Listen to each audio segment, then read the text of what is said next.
Divine greetings, everyone. I hope you guys are having an amazing morning.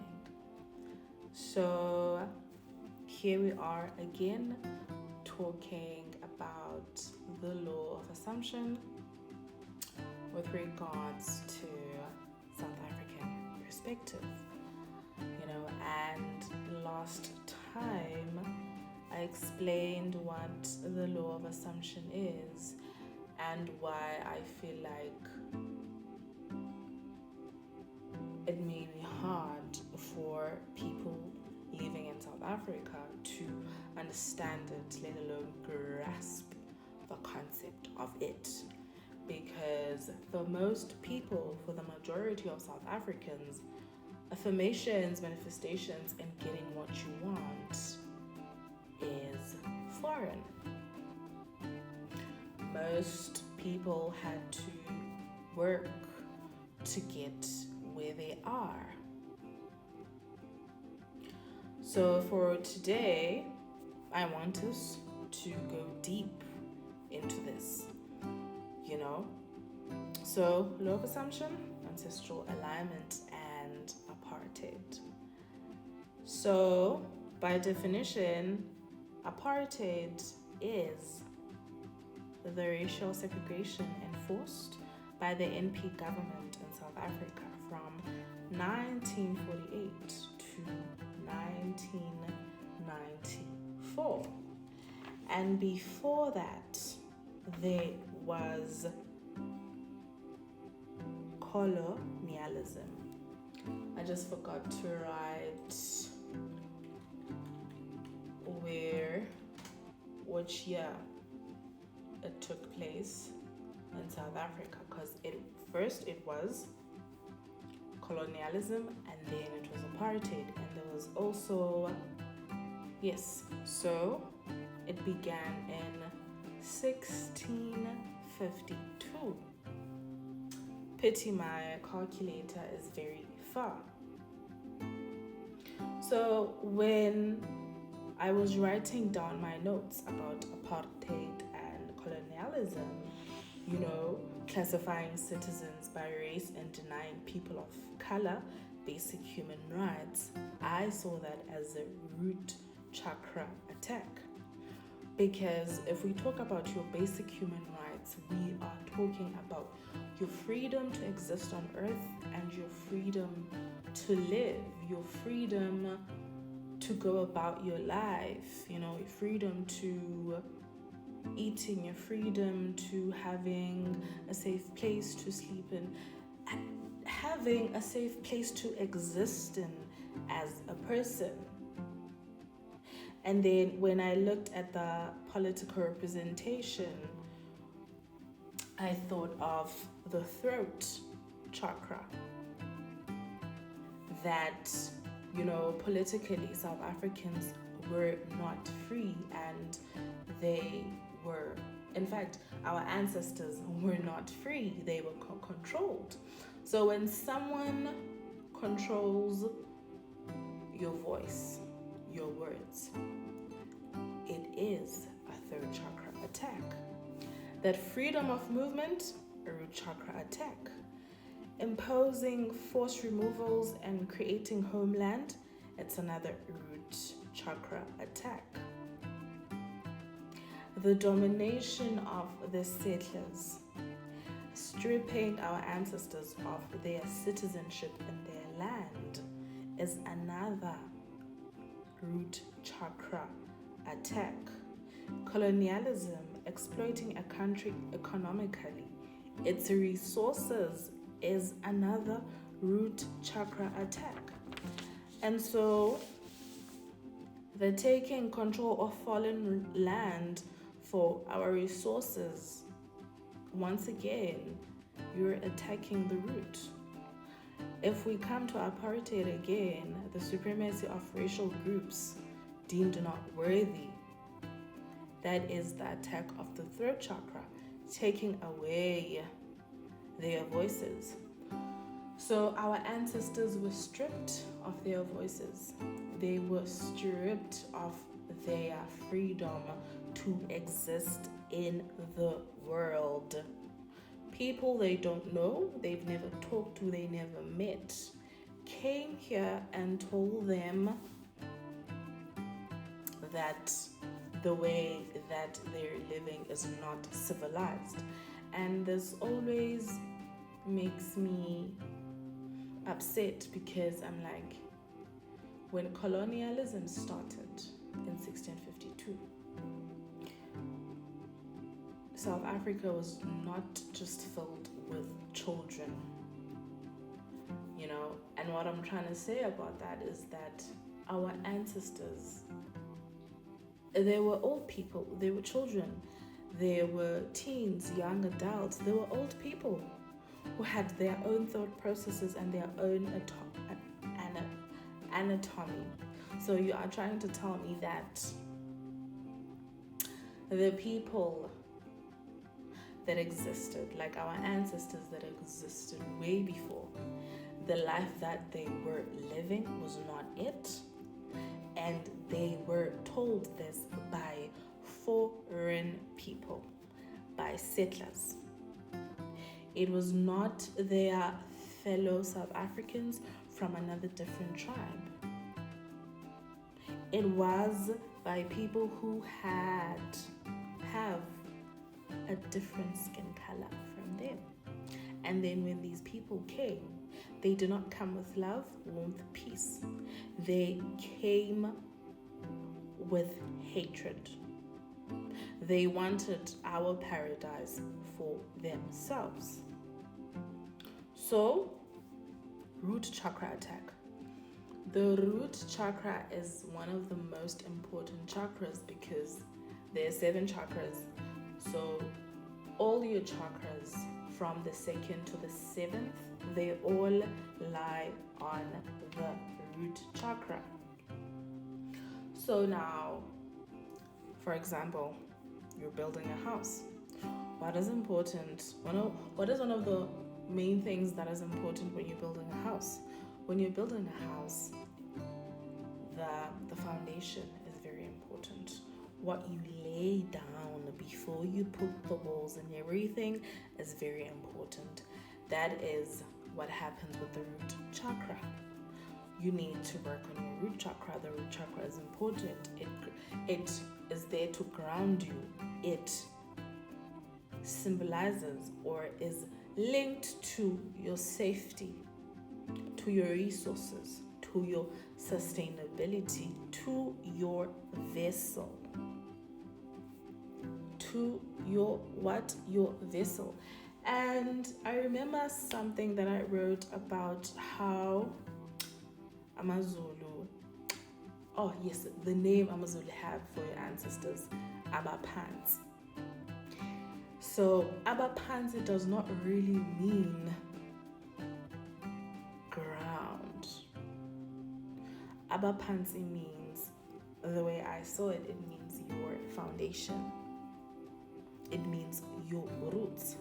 So if our ancestors exist in the spiritual realm with these wombs, with these imbalanced root chakras, with these imbalanced throat chakras, then what does that say about us? Because as Africans, we believe that our ancestors exist with us in spirit. But what happens when I walk with a traumatized ancestor?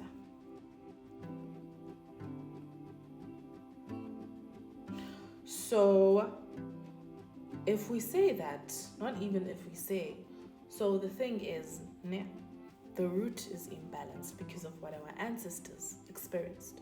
And don't think just because you were there, then it doesn't mean anything. It actually means something. You carry their trauma. You carry their wounds. So if their root is imbalanced, your root is imbalanced.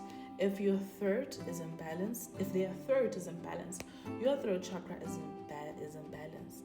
Lest we not forget what happened to Sarah Bartman.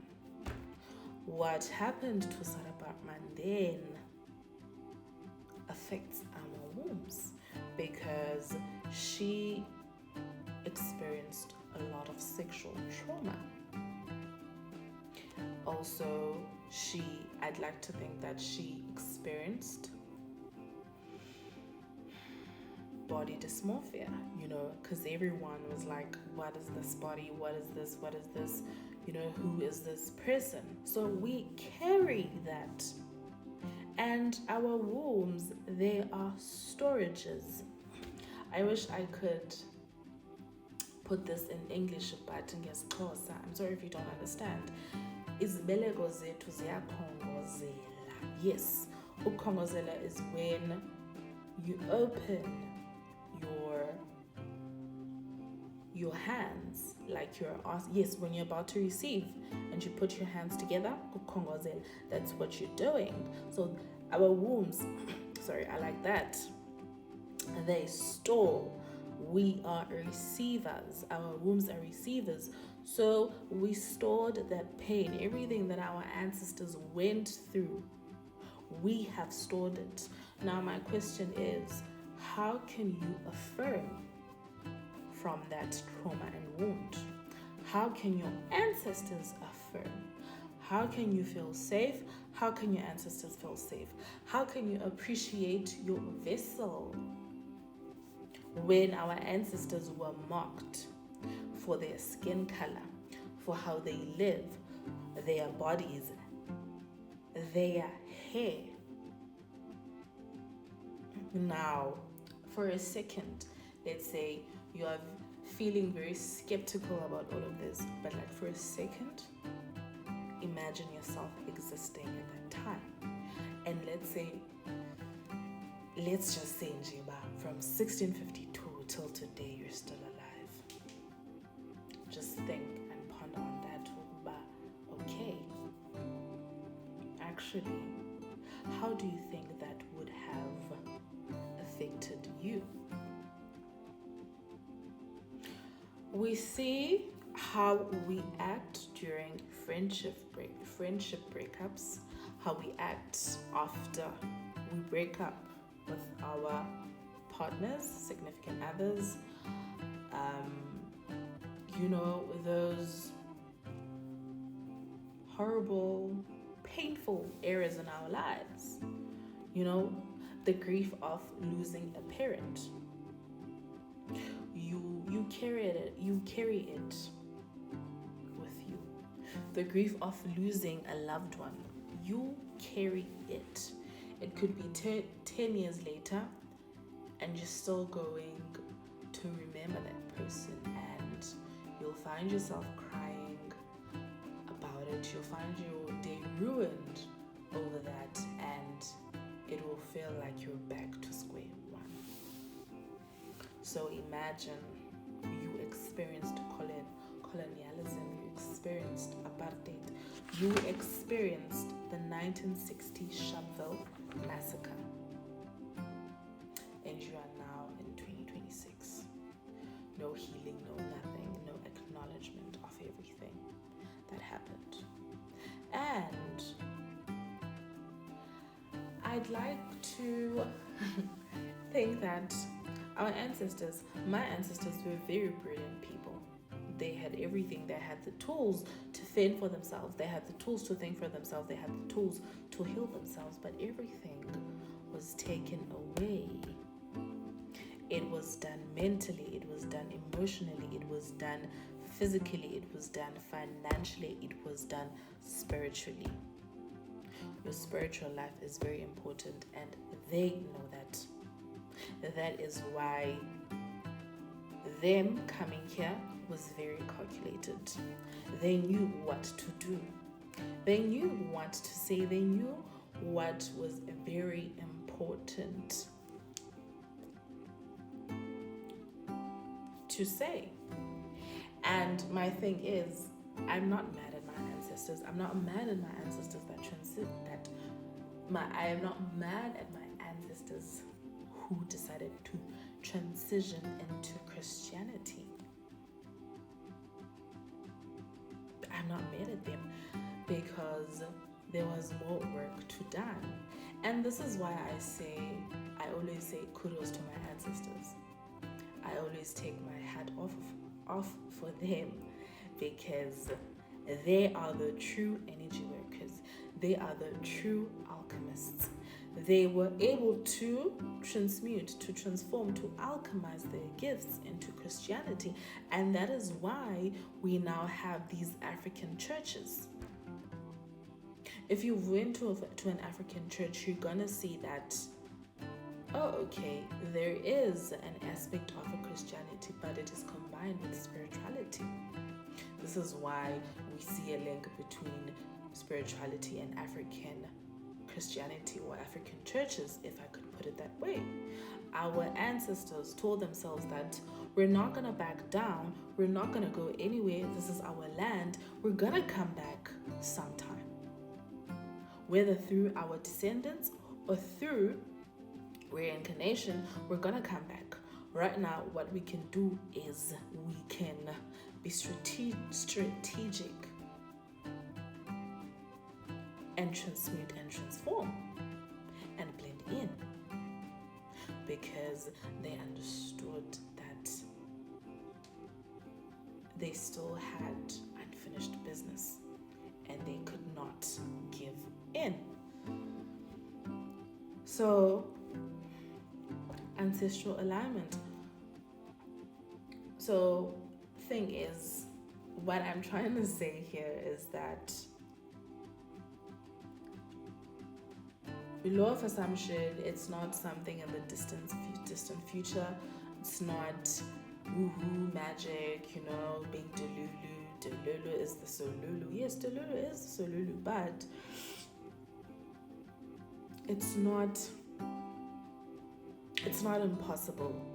It is possible, but we need to look at it from a place of ancestral alignment, because at the end of the day, we're ancestors.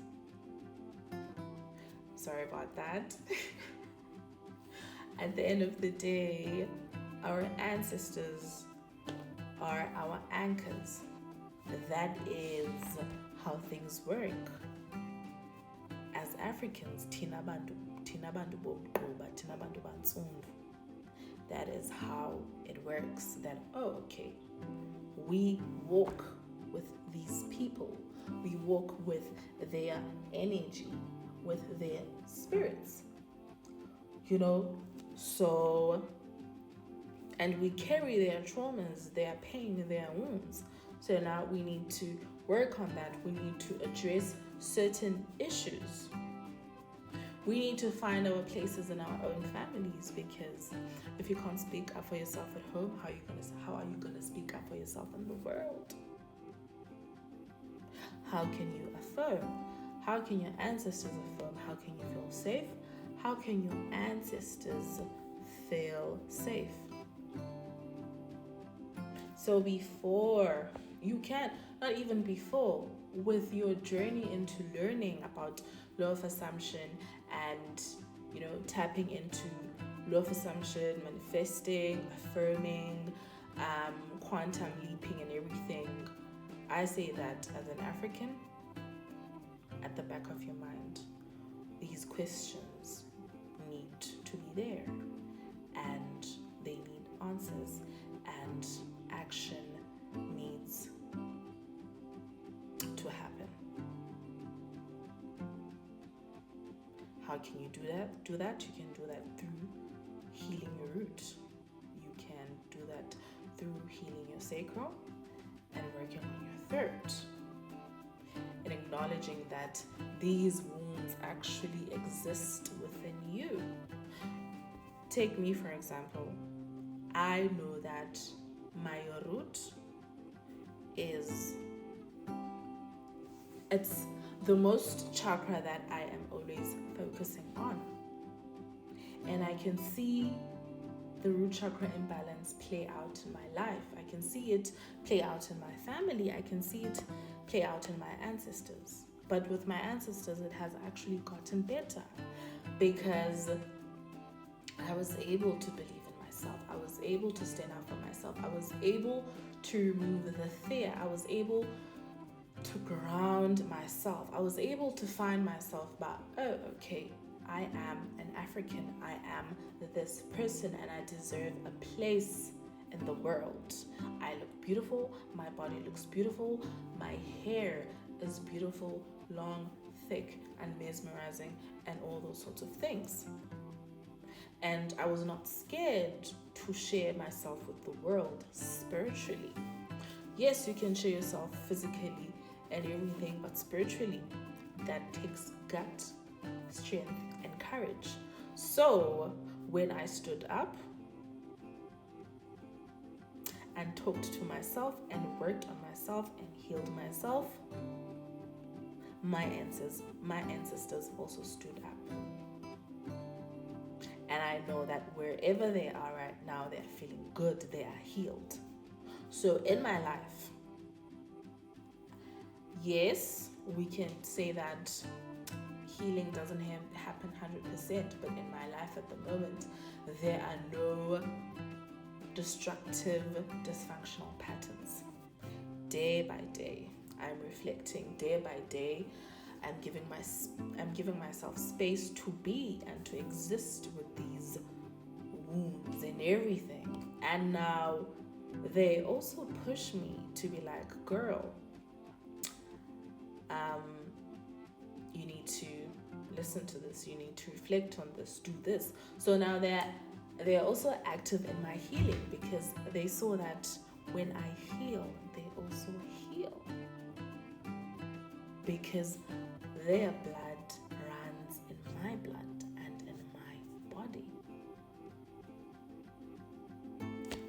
So that's it from me today. I just wanted us to understand, because I'm sure people are going to be like, no, limiting beliefs, blah, blah, blah, blah, etc., etc. But hey, guys, the wounds are very deep and the trauma is very deep. The pain is very deep. There are people still living with the pain that happened in 1948. From 1948 to 1994, and unfortunately, we're still not free. That is the unfortunate part. So, I will be back. And hopefully after this, we can just get the ball moving. Oh, okay, now we understand this. We understand this whole, the effects of apartheid on our subconscious minds, the effects of colonialism on our chakras, our, energy systems. Now, what can we do? What should we do?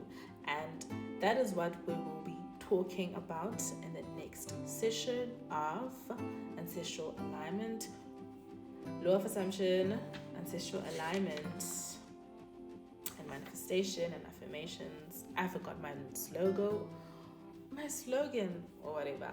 But thank you so much, guys, for tuning in. If you have any questions, please put them in the comment section. And please comment, please subscribe, and please share my YouTube channel. Thank you so much. I wish you well. I wish you nothing but the best. May your manifestations come true. They will come true. They always come true. You get everything that you want. You get everything that you want. You get everything that you want. Namaste.